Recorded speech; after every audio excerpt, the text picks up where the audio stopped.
on the grounds specified under Article 151B of the Constitution and sets out the particulars in respect of each ground. Honourable members, the special motion before the House presents an unprecedented constitutional moment in our democracy. Without doubt, it summons this House to test for the first time under the 2010 Constitution the provisions of our Constitution relating to the removal from office by impeachment of the Deputy President.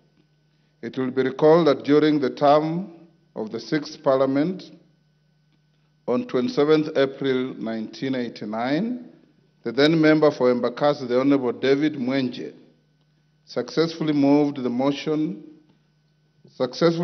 House to pass a vote of no confidence in the then Vice President and Minister for Home Affairs, the Honourable Josephat Karanja. The motion received an affirmative resolution of the House. Honourable members, it's instructive to note that upon the promulgation of the new Constitution of Kenya in August 2010, the then office of the Vice President assumed a new clothing as the office of the Deputy President. This new clothing embedded in it a new manner of election, assumption of office, and removal from office of the second in command.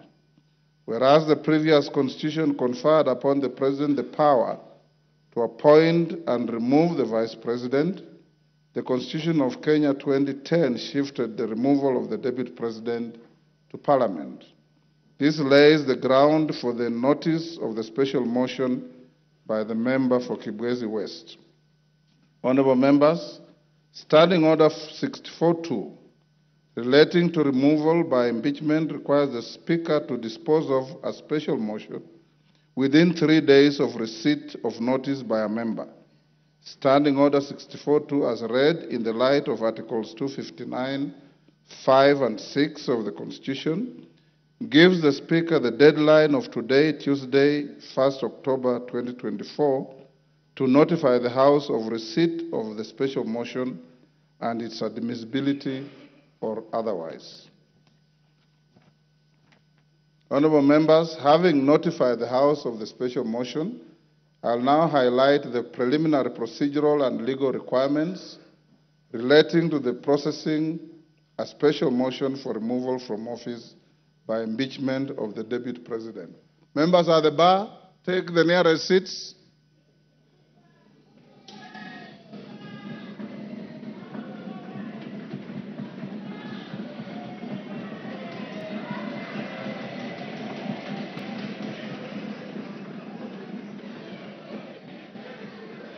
Take the nearest seats. Honourable, take your nearest seats. Order. Order. Order. Wamumbi, take the nearest seat.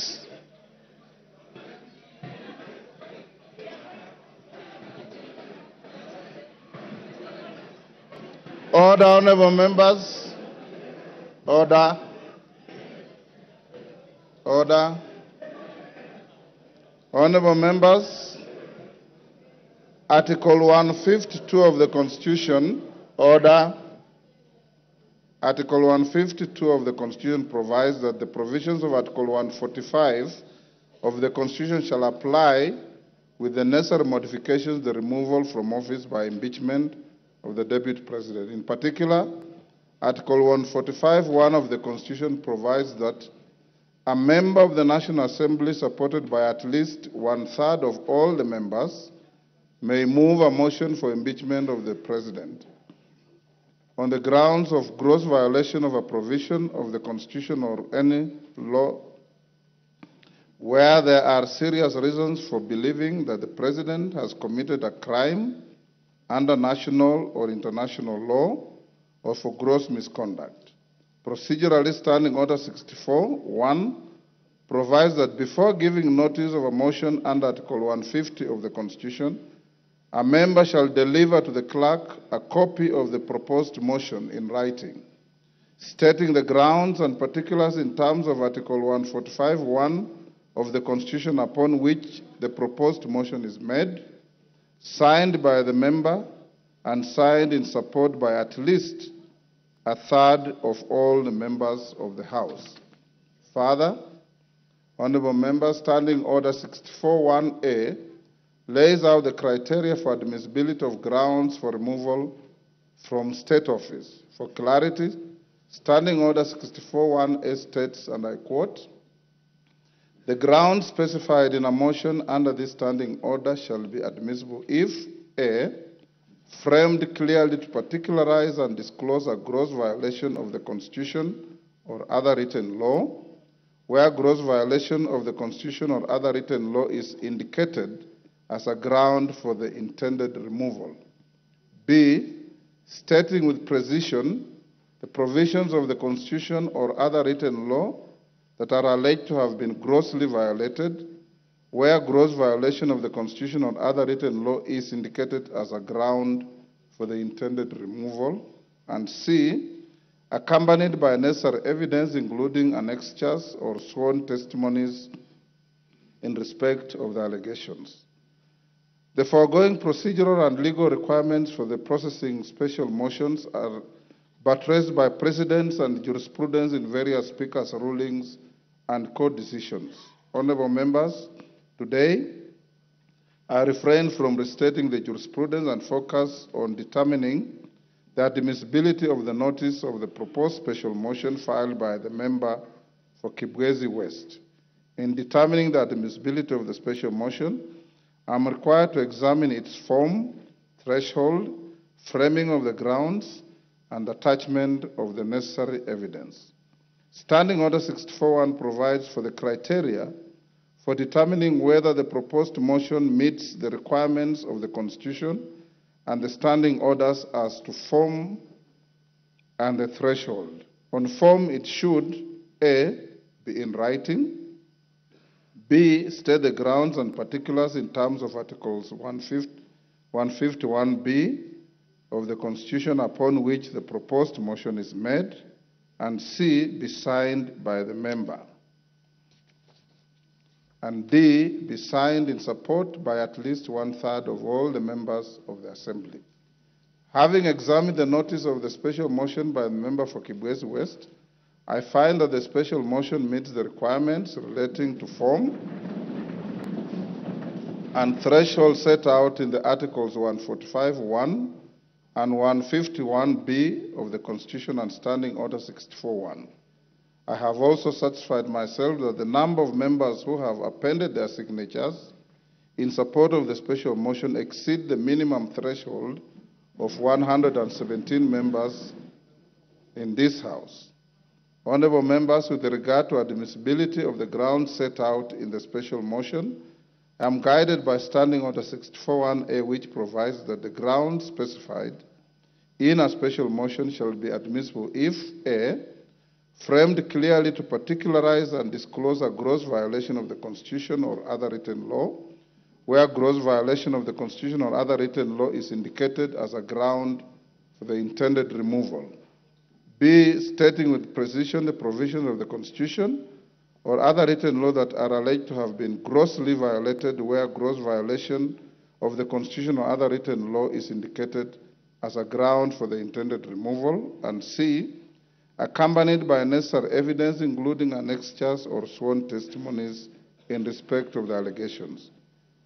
Honorable members, having examined the proposed special motion, I note that in keeping with the requirements of Article 151B of the Constitution and Standing Order 64-1A, the member has stated 11 grounds for removal from office by impeachment of His Excellency the Deputy President. In addition, I do note that the special motion as submitted to my office also contains the particulars upon which the member seeks to move the House to consider the special motion. Honorable members, with respect to evidence, the member has attached documents including annexures and a sworn affidavit to substantiate the grounds stated in the special motion.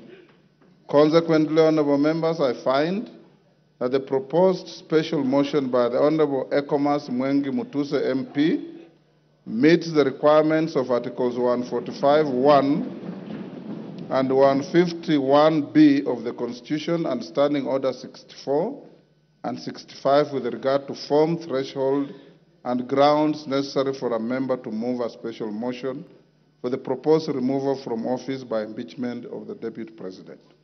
Honorable members, having determined that the special motion is admissible, let me now focus on the next steps of giving notice of the special motion to the House. Standing Order 47-4A provides that with respect to a motion for removal of a person from office, a member shall give notice of motion in the House within 3 sitting days following approval by the Speaker. In the circumstances, therefore, the member for Kibwezi West ought to give notice of his special motion either today or tomorrow. Given the nature of the timelines applicable to this special motion, I will, at order number 6, that is notices of motion, accord an opportunity to the member for Kibwezi West to give the notice of the special motion. Thereafter, I'll give further guidance to the House on the next steps to take. The House is accordingly guided. I thank you.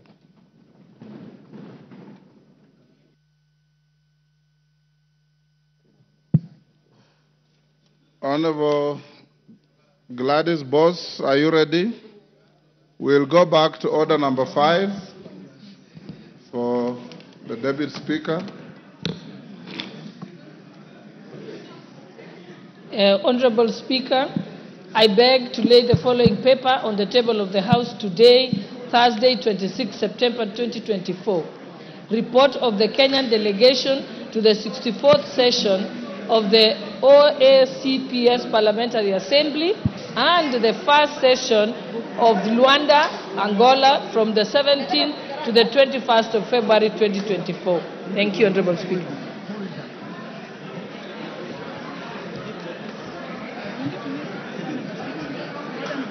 Honorable Speaker. Order. Order, honorable members. Order. Member for Budalangi. Order. Take your seats. Order. Member for Navajo, take your seats.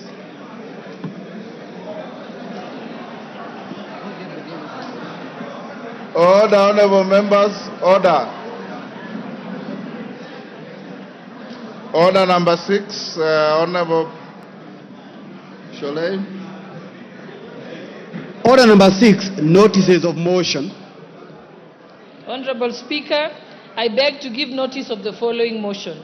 That this House notes the report of the Kenyan delegation to the 64th session of the OACPS Parliamentary Assembly and the first session of the OACPS EU Joint Parliamentary Assembly held in Luanda, Angola from the 17th to the 21st of February 2024, laid on the table of this House on Thursday, 26 September 2024. Thank you, Honorable Speaker. The Honorable Mutuse.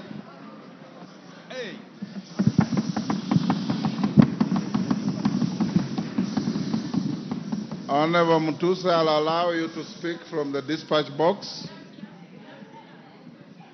and he will be heard in silence.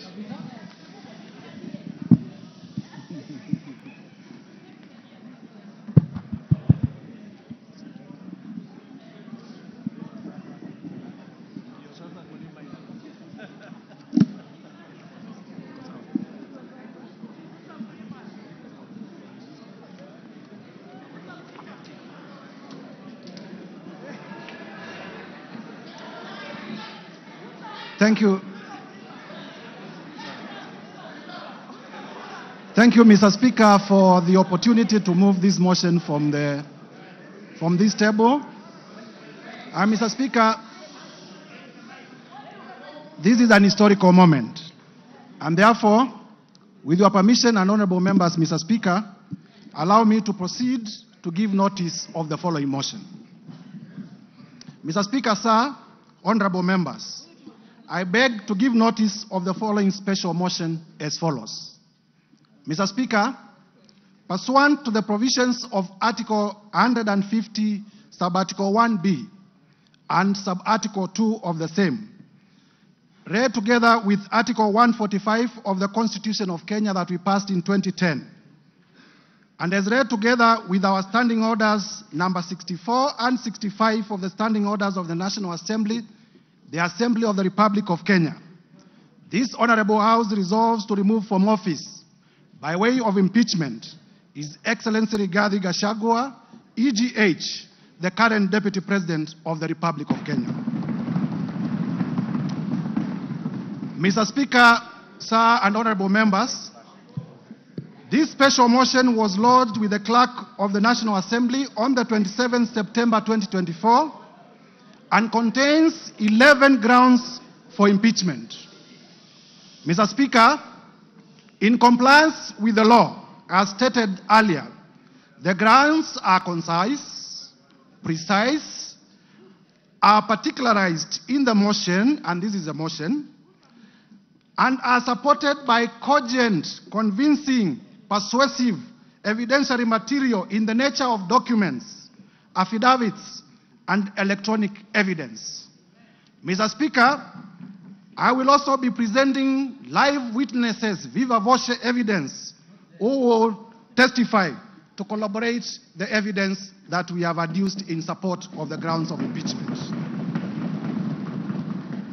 Mr. Speaker, honorable members, in the interest of the time allocated, I am not able to go clause by clause, sentence by sentence, paragraph by paragraph, because as you notice, the grounds themselves constitute about 42 pages, and with the rest of the material, we have about nearly 100 pages.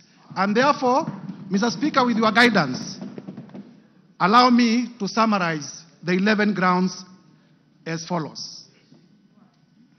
Generally, Mr. Speaker, as members will realize, the particulars of these grounds are that His Excellency Rigathi Gachagua has engaged himself in acts of omission and commission that constitute offenses under our Constitution, offenses under international law, and offenses under our own statutes. On ground one, Mr. Speaker, we will be demonstrating before this House that His Excellency Rigathi Gachagua has grossly violated Articles 10(2)(1)(a), 10(2)(b) and c, Articles 27(4), Article 73(1)(a) and 2(b), Article 75(1)(c), and Article 129, Sub-Article 2 of the Constitution of Kenya, as well as Articles 147(1), as read with Article 131(2)(c) and d of the Constitution of Kenya.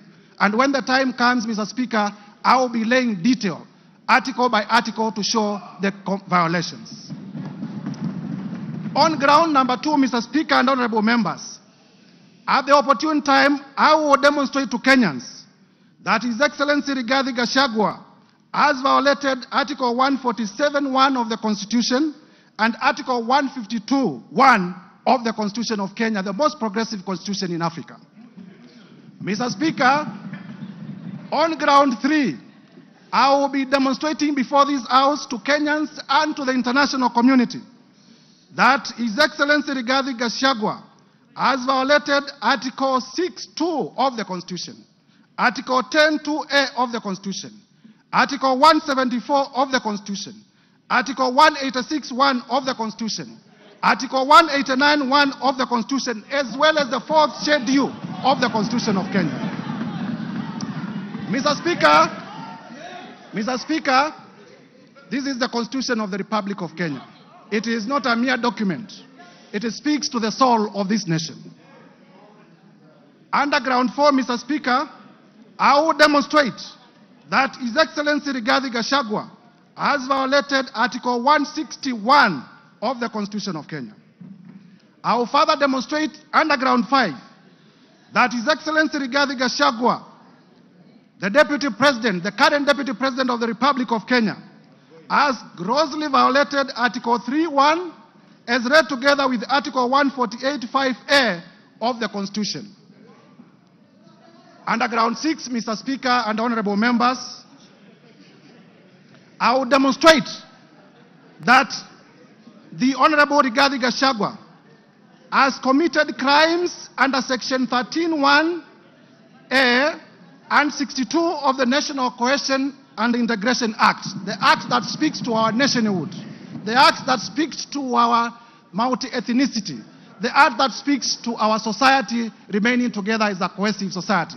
And I will demonstrate with videos, I will demonstrate with affidavits, I will demonstrate with documents that the man holding the office of the Deputy President has violated the same law that he swore to protect in his own oath of office. Underground 7, Mr. Speaker, I will demonstrate before this House that His Excellency Rigathi Gachagua has committed crimes under Sections 45(1), Section 46, Section 47(a)(3), Section 48(1) of the Anti-Corruption and Economic Crimes Act. Anti-Corruption, Mr. Speaker, honorable members, Anti-Corruption and Economic Crimes Act, by using his office to unjustly enrich himself, by using his office to acquire within 2 months properties well beyond 55.2 billion. And Mr. Speaker, I will demonstrate before this House that during the presidential debate, if I may be listened to, Mr. Speaker, that during the presidential debate, His Excellency Rigathi Gachagua did declare that he was worth 800 million. We are aware that he's paid slightly over 1 billion, meaning that for the last 2 years, the match he could have accumulated justly is about 24 million. But I will demonstrate before Kenyans that he has properties to himself, the ones that I was able to get in my time of research, worth 5.2 billion Kenya shillings. This is what we call unexplained assets, and we must slay the dragon of corruption from the highest office. Mr. Speaker, under the same ground, I will also be demonstrating, this is ground number 7, that His Excellency Rigathi Gachagua has violated Sections 2, 3, 4, and 7 of the Proceeds of Crime and Money Laundering Act.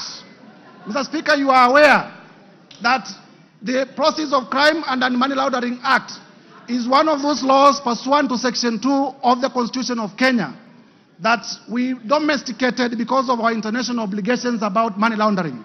And therefore, by proving the same, I will also be demonstrating before Kenyans that His Excellency Rigathi Gachagua has committed international crimes. Underground 8, Mr. Speaker, I will demonstrate that the Deputy President of the Republic of Kenya has committed crimes under Section 132 of the Penal Code and Section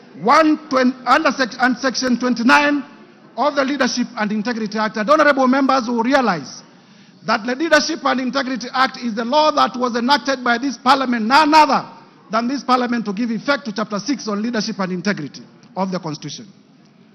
Under ground 9, I will be able to show, and Mr. Speaker, when we get to this ground, the ground of gross misconduct, I will be able to speak to the House in a very clear manner as to what constitutes gross misconduct as interpreted by our own courts. And I will be able to show that the person of the Deputy President is a bully. The person of the Deputy President has been threatening public officials. The person of the Deputy President has carried himself in a manner that brings disrespect to the office that he holds, and therefore has grossly misconducted himself.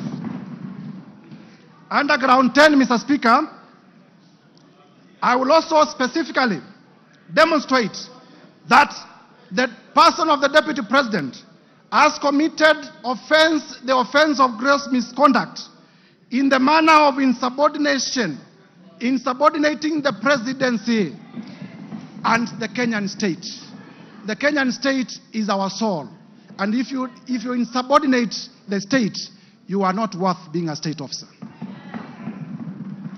Lastly, Mr. Speaker, under ground 11, with your permission, when the time comes, I will also demonstrate, honorable members, if we may be listened to, I will also demonstrate that specifically the Honorable Rigathi Gachagua has committed crimes of gross misconduct as I had earlier alluded to, in terms of bullying and threatening public officers.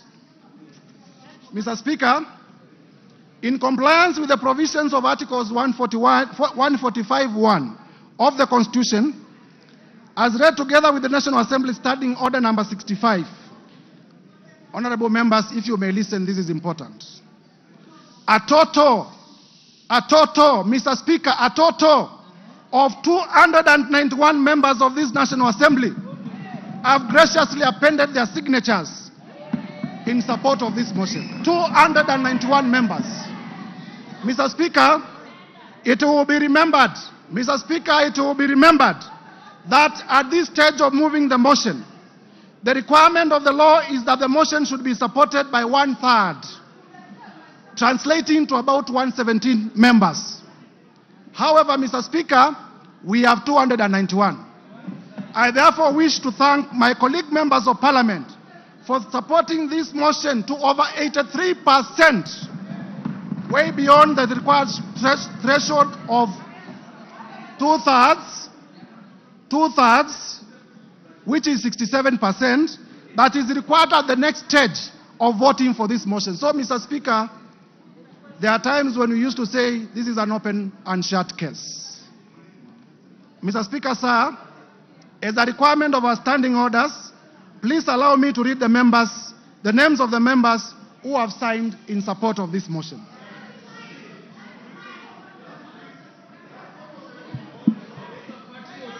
Order. Mr. Speaker, go ahead. Mr. Speaker, for purposes of completeness of the record, the standing orders require that the mover of the motion does read all the names of the members who are in support of the motion for openness.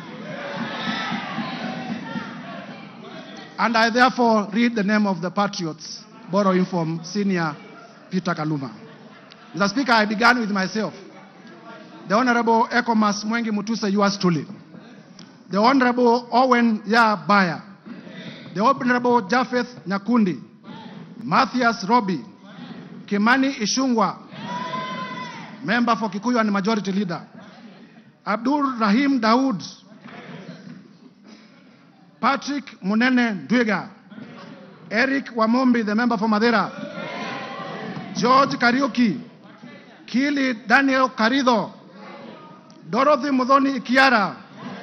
Mwangi Kiunjuri. Boro Ambore. Elizabeth Kairemia. Edwin Mugo Gishoke. Rindikiri Mugambi. Jane Kagiri. Ann Murada. John Paul Murigi. Gikaria David. John Kirago. Mary Mainge. Alice Nganga. Wambugo Wainaina. Mashua Waidaka. Kuria Kimani. George Kitonga Murugara. Simon Nganga Kingara. John Kiaria Wainaina. Shadrach Mwiti. Honorable Joseph Wainaina, nominated. Betty Maina. Geoffrey Kiringa Waroko. Roko. Gigi Kagombe. Julius Taitumu. Duncan Maina Madenge. Kwenya Dhoko. John Juguna Wanjiko. John Kanyuithia Mutunga. Honorable Junet Mohamed, the leader of minority. Honorable Mohamed Abdikadir. Honorable Yakub Ado. Honorable Richard Ken Chonga. Honorable Ali Wario. Honorable Ruwaida Obo. Honorable Hamisi Chome Abdi. Abdikadir Mohamed. Zamzam Mohamed. Rashid Benzimba. Said Buya. Peter Shake. Peter Masara. Mishi Juma Mboko. Joyce Osogo Bensuda. Fatuma Masito. Mohamed Machele. Aduma Owor. Jerusha Momanyi. Honorable Dr. Professor Gogo Lilian. Millie Odhiambo, the one and only. Honorable Irene Mayaka, my sister. Honorable Dick Maungu. Honorable Joshua Oron. Honorable Owino. Walter Owino. Honorable Patrick Osero. Honorable Molfason Barongo. Mark Ogola Nyamita. Tom Ondege. Gisairo Ombane. Oku Kaunya. Rosa Mbuyu. Charles Were. Fatuma Mohamed. Paul Abuor. Badu Twalib. Dr. Charles Ochieng. Caleb Amisi Luyai. Elisha Odhiambo. Farah Maalim. Elijah Memusi Kanchori. Kakuta Maimai Hamisi. Aden Daud Mohamed. Honorable Wanjala. Honorable Peter Orero. Honorable Martin Peters Owino. Honorable George Peter Kaluma. Honorable TJ Kajuang. Chiforomondo Mwangale. Honorable Donya Doris. Stephen Mogaka. Felix Odiwar. Geoffrey Odanga. Honorable Tim Wanyonyi. Honorable Christine Ombaka. Honorable Hussein Weitan. Honorable George Aladwa. Joseph Oyula. John Bwire. Omar Mwinyi. Catherine Omanyo. Danson Mwashako of Wiper Party. Innocent Mugabe. Charles Nguna Mwingi West of Wiper Party. Honorable Elsie Muhanda. Honorable J.L. Sunguli of Kilgoris. Honorable Udgun Siad. Honorable Dr. John Ariko. Honorable Tindi Mwale. Otiende Amolo Senior Counsel. Mr. Speaker, the House takes notice that Honorable Otiende Amolo is one of the makers of the Constitution that we are implementing. Honorable Christopher Aseka. Honorable Paul Ekwon Nabuin. Honorable Nicholas Gikor of Turkana East. Honorable Yusuf Mohammed. Honorable Abdgadir Hussein Mohammed. James Koyo. Sarah Paulata Korere. Honorable Umker Arun Mohammed. Honorable John Nikal. James. Yes, my sincere apologies. For the correctness of the record, this is Honorable Dr. Professor James Nikal, the member for Seme. Honorable Daniel Manduku. Honorable Mohamed Ado. Honorable Wario Guyo. Honorable Paul Katana. Maurice Kakai Bisau. Emmanuel Wangwe. Bernard Shinyali. My friend Nabi Nabwera. Patrick Makau Kingola of the Wiper Party Mavoko constituency. And Commissioner of the Public Parliamentary Service Commission. Very able, voted by members of this House. I thank you in a special way, my senior brother. Honorable Shakil Shabil Hamed. Honorable Aden Kainan. Honorable Dr. Aden Kainan. Honorable Fatuma Jeho. Honorable Amina Munyazi Laura. Honorable Gertrude Mbeyo. Honorable Adipo Akwome. Mr. Speaker, if you allow me, I can have a sip of my water. Go ahead.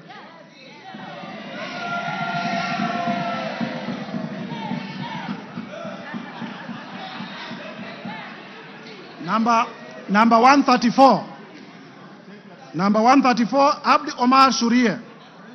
the chairman of the Committee of this House on Public Debt, Honorable Tom Oluoch, the member for Dagoretti Beatrice Elachi, Honorable Samuel Arama, Honorable Guyo Jaldesa Professor, Honorable Anton Kibagedi, my brother, Honorable Samuel Atandi, my brother, Honorable Ruth Busia, Honorable Ruth Odinga Busia, the women rep for Kisumu County,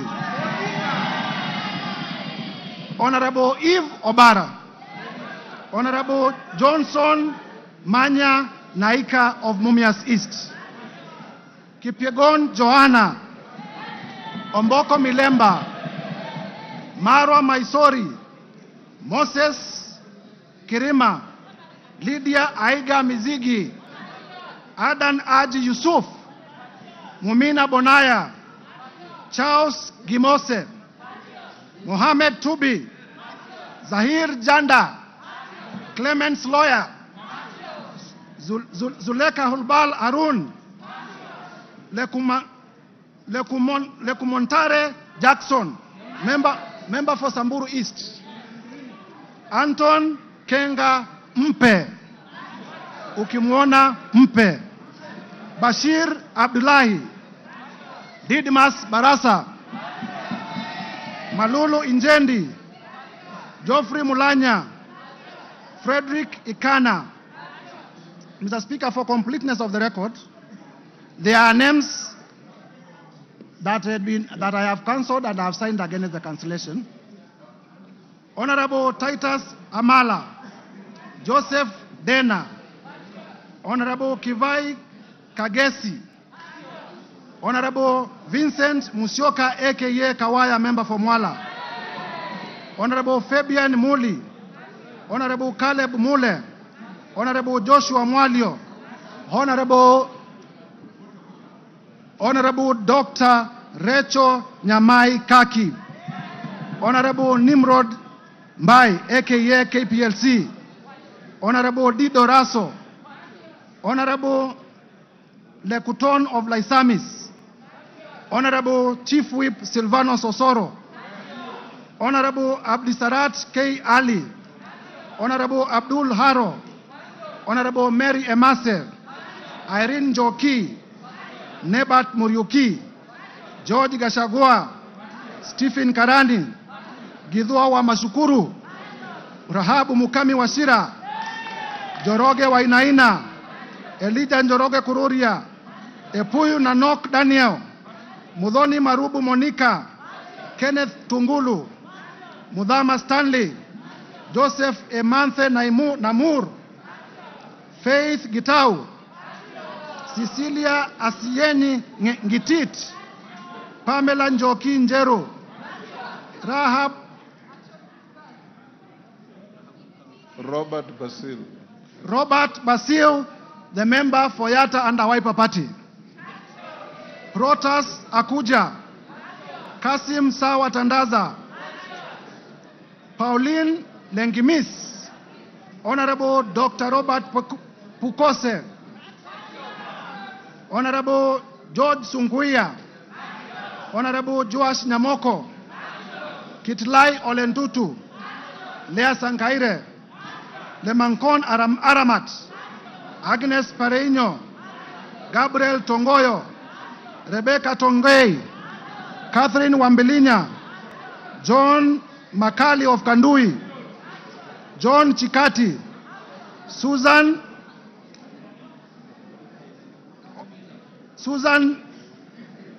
of Tharaka Nithi, the women rep for Tharaka Nithi County, Mburu Kahangara, Geoffrey Wandeto, Ronald Karauri,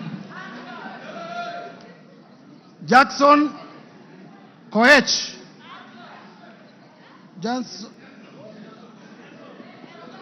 Jackson Kosgei of Baringo, Adams Kipsanai, Kagogo Bowen, Jematia Sergon, William Kamket, Catherine Ngelechei, Ruben Kiborek, Kimaiyo Gideon, Musa Sirma, Joseph Kipkarus, Joshua Kandie, Charles Kamuren, John Waluke, Richard Yegon, Richard Kilel, Brighton Yegon, Francis Sigei, Kipngetich Koech, Lynette Chepkoril Toto, Justice Kemei, Nelson Koech, Beatrice Kemei, Joseph Cherorot, Kibet Komugoi, Hilary Kosigei, Benjamin Langat, Mutai Alfred Kiprono, Liza Chelule, Joseph Tonui, Paul Chebor, Fred Kapondi, Lilian Sioi, Naomi Jilo Wako, Faisal Abdi Bader, Alpha Miruka of Bamachoke Charge, Deko Baro, Innocent Obiri, Ogola Gideon, Honorable Sabina Chege, the party leader of the Jubilee Party, Peter Lochakamping of Sigor, Samuel Chemulel, Rael Kasiwai, David Kosing, Titus Lote, Joseph Samal Womwa, Honorable, the handwriting is sometimes difficult, right? The member for Samburu North. Eli. The Honorable Letipila Eli. Lelitila Lady of Samburu North. The Honorable Kareke Mbyuki. The Honorable Martin Pepela. Wanami Wamboka. David Ochieng. Ferdinand Kevin Wanyonyi. Gladys Boss Chepkosgei Sholei, the women rep for Sinigishu, and my former teacher. Paul Kipchil Biego. Marianne Kitani. Samuel Kiprono Chepkonga. Janet Sitienei. Muge Chepkosgei Cynthia. Joses Kosgei Lelmengit. David Kiplagat. Julius Kipibiwot. Julius K. Ruto. Bernard Kitur. Phyllis Barto, Professor. Oscar K. Sudi. Engineer Oscar Sudi. Dan Wanyama. Honorable Dr. Adagala Beatrice. Amina Dika. Abdi Ali Abdi. Hussein Abdi Bare. Gonzi Rai. Ibrahim Abdi Sanei. Honorable Ker Kasim. Honorable Salah Farah. Karoli Omondi. Robert Gishimu. Michael Mushira. Jared Okello. Jared Okello is my last name, making a total of 291 members. Mr. Speaker. Yes, wind up. Honorable members, as we wind up, as I alluded earlier, I presented to the Clerk of the National Assembly, and this afternoon, I'm laying on the table of the House the following documents. Number one, the special motion dated 26th of September 2024 and received by the clerk on the 27th of September 2024, and I have it in my hands and I'll be laying it shortly. Number two, with this special motion, Mr. Speaker, I am also laying before the table of the House the list of 291 members of the National Assembly who signed in support of the motion. Mr. Speaker, number three, I will also be laying the bundle of evidence in support of the grounds in the motion. And number four, I will be laying the list of witnesses, all contained in this bundle. Mr. Speaker, Kenyans will be shocked. Indeed, Kenyans will be very shocked when we finally unravel and demonstrate the grounds and the supporting evidence.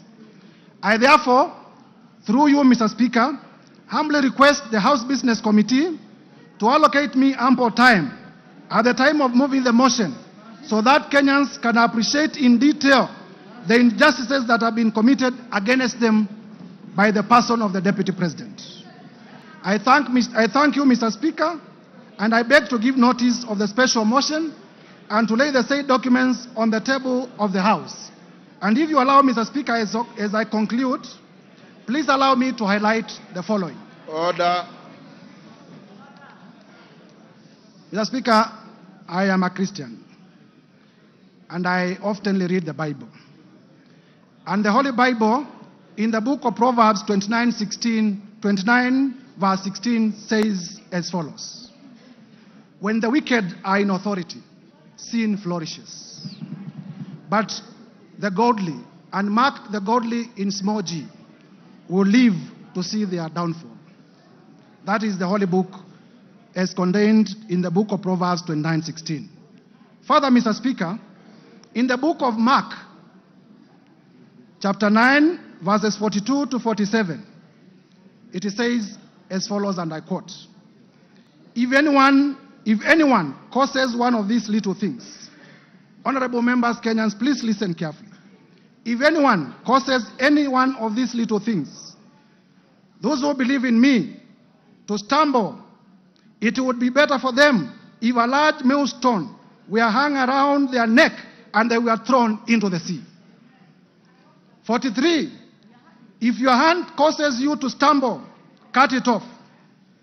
It is better for you to end a life maimed than with two hands to go into hell, where the fire never goes out. 45, and if your foot causes you to stumble, cut it off. It is better for you to end a life crippled than to have 2 feet and to be thrown into hell. And if your eye causes you to stumble, pluck it out. It is better for you to enter the kingdom of God with 1 eye than to have 2 eyes and be thrown into hell. Mr. Speaker, if Kenyans cannot get services because of Deputy President Gachagua, we'll be pleading, pluck him out from government. Mr. Speaker, honorable members, it is my belief that these 2 quoted verses are also true to the Quran and to other holy books. Turning now to our own jurisprudence. Honorable members, because many of us are political practitioners, even those who are not lawyers, would remember that in nullifying... Order, Mtuse, you are giving a notice of motion, you are not debating the motion. Yes, I'm finishing. Yes. I'm finishing. In nullifying the 2017 presidential elections, His Lordship, the Chief Justice Emeritus, the Honorable David Maraga, pronounced himself in the following words: the greatness of any nation lies in its fidelity to the Constitution and adherence to the rule of law, and above all, respect to God. And Mr. Speaker, it is this persuasion, Mr. Speaker, that has made me to bring this motion of impeachment against the person of the Deputy President, His Excellency Rigathi Gachagua. For the record, and Kenyans, listen, I have no grudge, I have no malice, I have no ill will, I have no personal vendetta against His Excellency Rigathi Gachagua. I am just doing my duty as a citizen of the Republic of Kenya and executing my mandate as a member of this House as mandated under the Constitution to bring this motion. I will therefore, Mr. Speaker, with your permission, lay the documents before the House and beg to give notice of the motion. I thank you, Mr. Speaker. Hand over the documents to the clerk.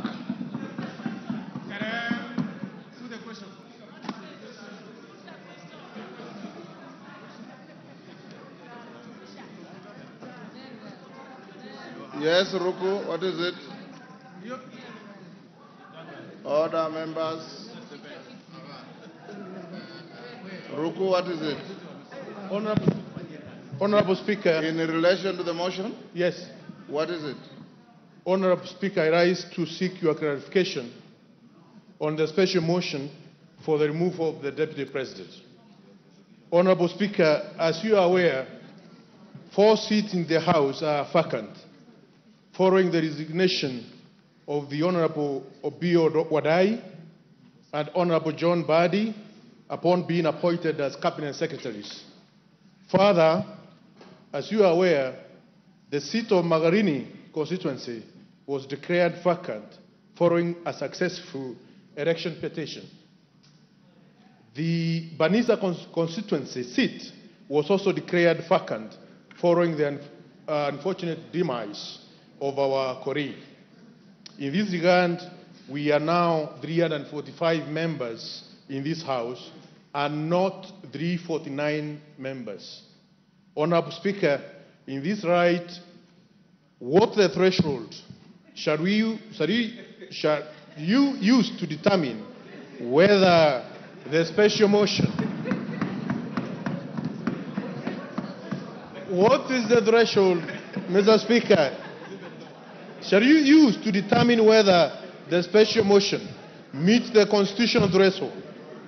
Differently put, Mr. Speaker, to pass this motion, shall we require 2/3 of 345 members or 349 members? In my view, vacant seats should not be counted. Order. You can't ask a question and answer it.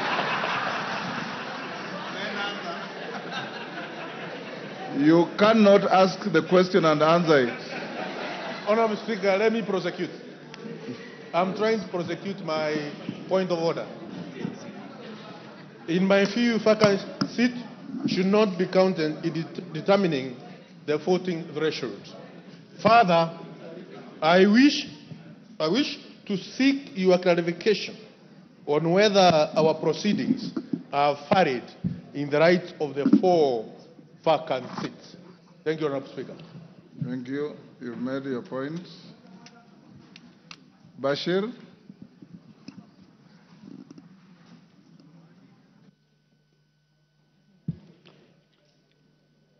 Honorable Speaker, Article 145 and 150 of the Constitution provides for removal of the Deputy President. Our standing order goes to great length on the same to explain the procedure for removal of the Deputy President, as stipulated under Standing Orders 64 and 65. Honorable Speaker, what is clear from reading of Articles 145 and 150 of the Constitution is that the role of this House is just to pass the resolution as to whether the Deputy President shall be impeached or not.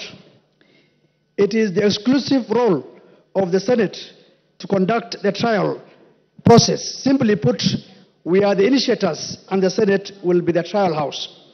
Honorable Speaker, consequently, I seek your guidance on whether it is necessary to invite the Deputy President to this House in terms of the right to be heard, noting we have nothing to do with the real process.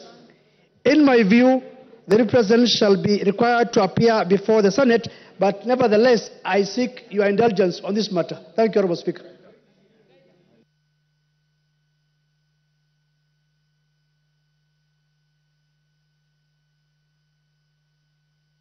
Honorable members,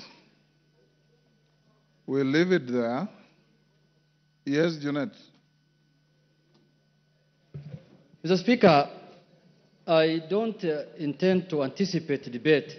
I will not allow you to. Yeah, because this is just a notice of motion. But, Mr. Speaker, there are matters that surround the notice of the motion that needs your guidance and action, Mr. Speaker, because, Mr. Speaker, this is a very momentous issue. Because, as you are aware, when this country gave itself the new constitution, Mr. Speaker, Kenyans were very happy. And this is one of the moments in this House, Mr. Speaker, when we are going to exercise Article 150, which has not happened before. So, Mr. Speaker, this is a very, very important matter for this nation, Mr. Speaker, that is being exercised through this House. But having said, Mr. Speaker, as you're aware, there are members from our side and members from the other side who have signed to this petition, to this motion, Mr. Speaker. And Mr. Speaker, I wanted to get your assurance as the boss of this House, as the leader of this House, as the Speaker of this House, Mr. Speaker, that the 291 members of Parliament who have signed to this motion, Mr. Speaker, their safety and security will be guaranteed, Mr. Speaker. Because the motion does not end at the tabling, at the notice of motion today. It will go through a process. It will be formally again moved. Members will debate and members will vote on it.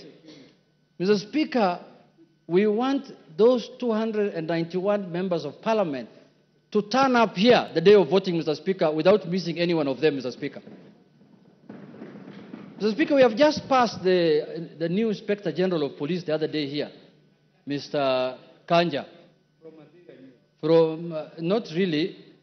He must take responsibility as the Inspector General of Police, Mr. Speaker, to guarantee the safety, as the Inspector General of the country, Mr. Speaker, to guarantee the safety and the security of the 291 members. Mr. Speaker, you know this thing. What we are doing is not a small thing, Mr. Speaker. When Trump was being removed, was being impeached in the United States, Mr. Speaker, you know what he attempted to do. And what can happen here, you know, Mr. Speaker. And let us not fight, let us not begrudge anyone, because what the House is doing is constitutional, because the House is just exercising its mandate. It's not doing anything outside the Constitution. There is nothing unconstitutional that's happening in this House, Mr. Speaker. You can impeach a cabinet secretary, you can impeach a deputy president, you can impeach the president if you wish so. So, Mr. Speaker, this is an exercise that is given to us by the Constitution. So, Mr. Speaker, you've made your point. I have made my point, but I conclude by saying this, Mr. Speaker. That, Mr. Speaker,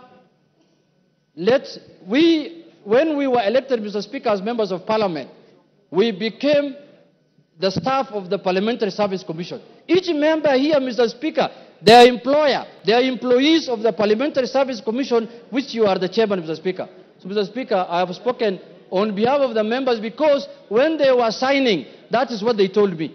Mr. Speaker, as the minority leader, they told me, we are in support of this thing, we are really ready to move, but we want things done legally and procedurally and within the Constitution, inside Parliament and outside Parliament. Thank you, Mr. Speaker.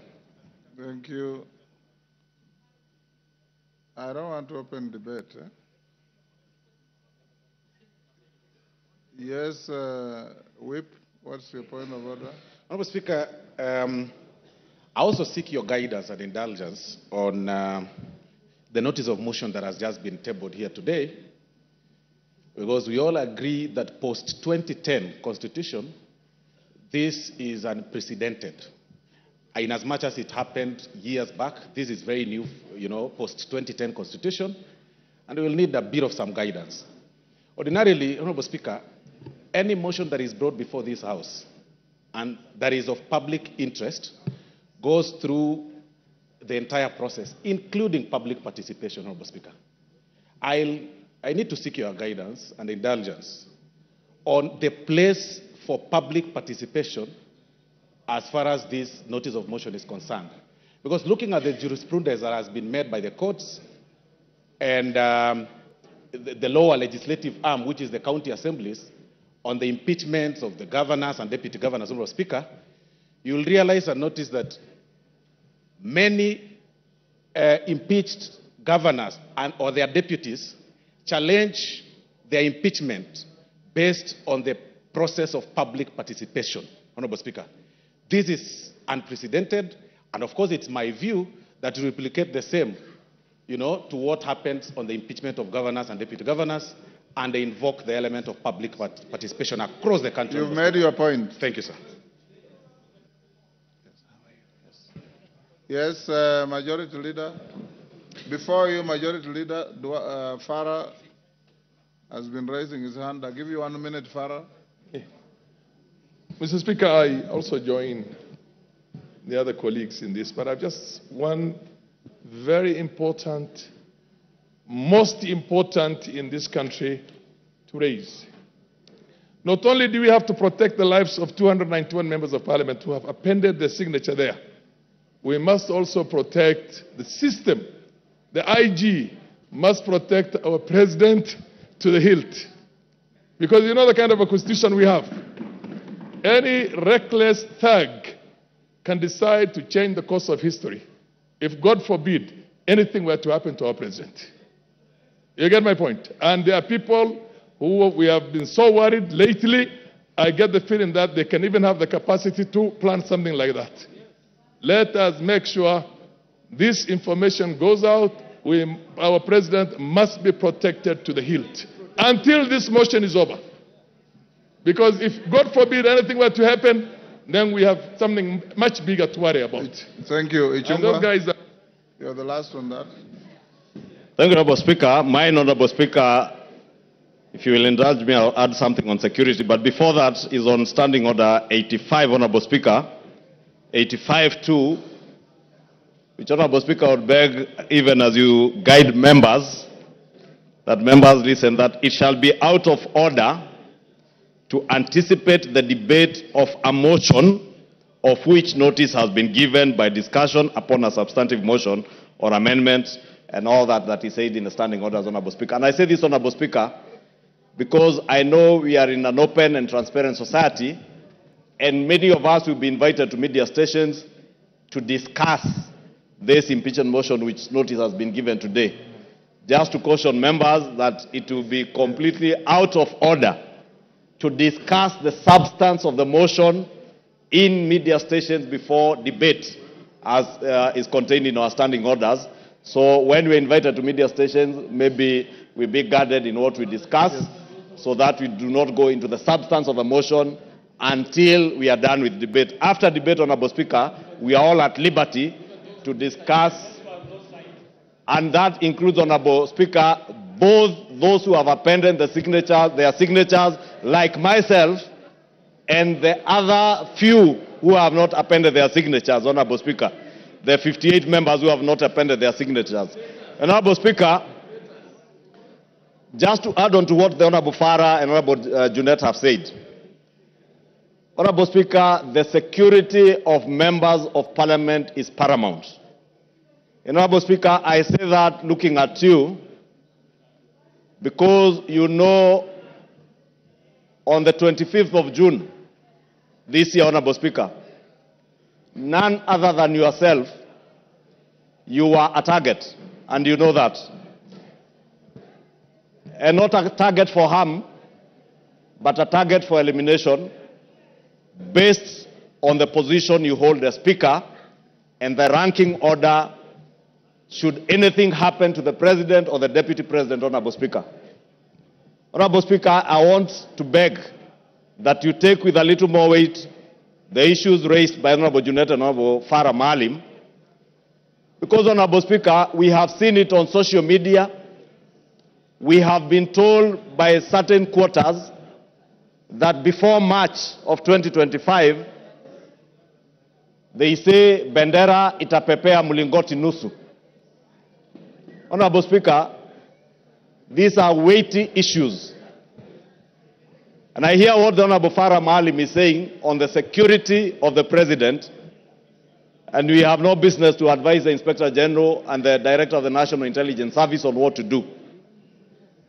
But for members of this House, all the 349 of them, Honorable Speaker, you must direct the Inspector General of Police, who was approved by this House less than a month ago, to ensure that when this House is sitting within the precincts of Parliament, and even outside and including committees of this House sitting, Honorable Speaker, members are secured. Thank you. And even in their homes, Honorable Speaker, they are secured. Because, Honorable Speaker, I say this being privy to the information that I was privy to and you are privy to on the 25th of June, and knowing, Honorable Speaker, that as Honorable Junet has said, we are not dealing with an ordinary matter, we are not dealing with an ordinary man, we are dealing with a black man with a very black heart. Thank you, Honorable Speaker. Order, honorable members. Order. Order, members on their feet. Order, Deputy Speaker. Take your seat. Take your seats, those who are... Honorable members, those points raised, I'll address them later in the day. I want to direct members of the House Business Committee to retreat to room 9 so that we can have House Business Committee to address, among other things, the process of disposing of this motion in shortest time possible so that we don't maintain anxiety unnecessarily, and the issues that you have raised about public participation and others. So after the House Business Committee, the Speaker will come back to the House at about 5 and give you direction on what we shall do from here going forward. So I'll now direct the Deputy Speaker to come and take the seat so that members of the House Business Committee, Juneta and your team, Ichungo, your team, all troop to room 9 for a meeting immediately. I've closed that chapter of Shomba. You didn't raise your hand when I was giving people. That chapter is closed. I'm sorry I didn't see you. Yes. Pardon?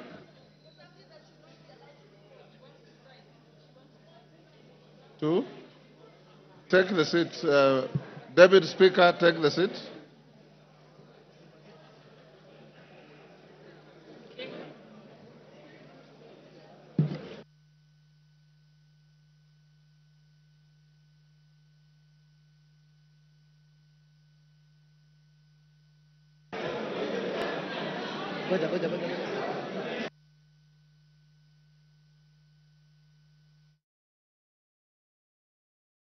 People, it is because of them and the study that they gave us that has made that to happen. But I want to say, whatever you do to one person, remember, we say that what comes around always goes aloud. And I know God is on his throne. And you remember this administration was set out through players. And I want to remind Kenyans that our president that we love so much, His Excellency William Samoei Ruto, stood and said not a single time that he would ever agree his deputy to be subjected to whatever maybe he went through. What has happened? What has changed his mind? And the ills that they are purporting Rigathi has done, we do not know.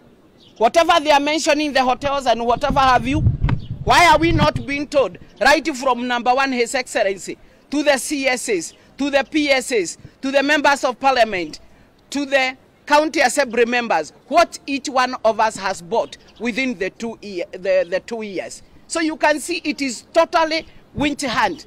I know many of those who have bought aircraft and other big things, and yet there is nobody who is coming out to pronounce this. If the deputy president is to be hanged through the impeachment motion, just because of calling unity for Mount Kenya, because there are always those who fear when Mount Kenya comes together, or else he's being subjected to the impeachment, just because he called for 1 man, 1 vote, 1 shilling, or else for whatever else he has done. One time, one day, the history will fight its way. Good. Say something. I think. So thank you. I really do not want to add much, but just to ask His Excellency, the President of the Republic of Kenya, His Excellency William Samoei Ruto, that we know that he had and he still has the ability to stop this motion. Of course, I know that Parliament is independent, but of course, we do know that people listen to their party leaders. But one thing that my colleagues may not have said is that if should this motion go through. And I think I want to talk to ODM as a party, the party that we have co-opted into government, that the people of Kenya, if ODM members vote to impeach His Excellency Rigathi Gachagua, then ODM led by Raila Amolo Odinga will never ever convince anybody that they were not brought into government for the single purpose of kicking out Rigathi Gachagua. We, especially the people from the mountain, will know and hold to it that the reason the broad-based government was formed is and was to kick out Rigathi Gachagua. And that is what we know. So I want to appeal to the ODM members of parliament, especially through their party leader Raila Amolo Odinga, to refrain from supporting this particular motion. Number two, we believe that any differences are conciliable. We have not seen anything that Rigathi Gachagua has done that William Ruto, as deputy president, did not do to Uhuru Kenyatta. Uhuru Muigai Kenyatta never ever attempted, through the members of parliament, to impeach his deputy, William Samoei Ruto. So what we are saying is, this is something that we do not take kindly, and we know that without the blessings of the president, it would not have gone through. It would not have been tabled.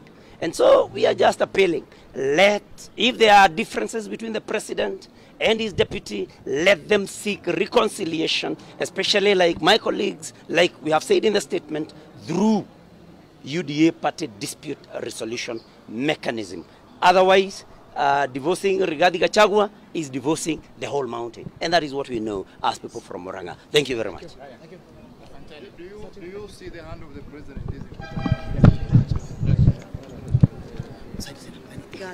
No. That's enough. That's enough.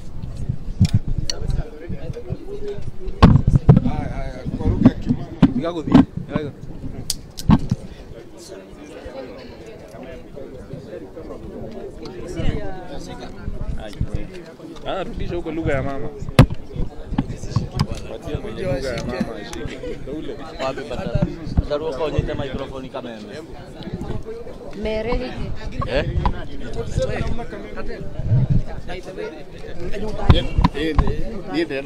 Sawa.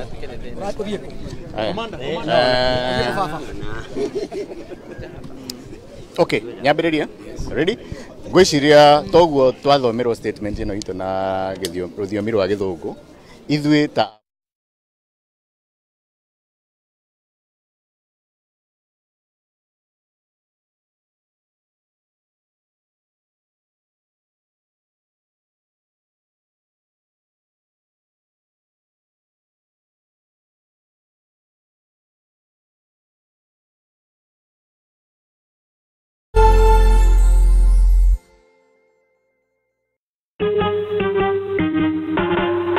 Asante kwa kunipigia simu.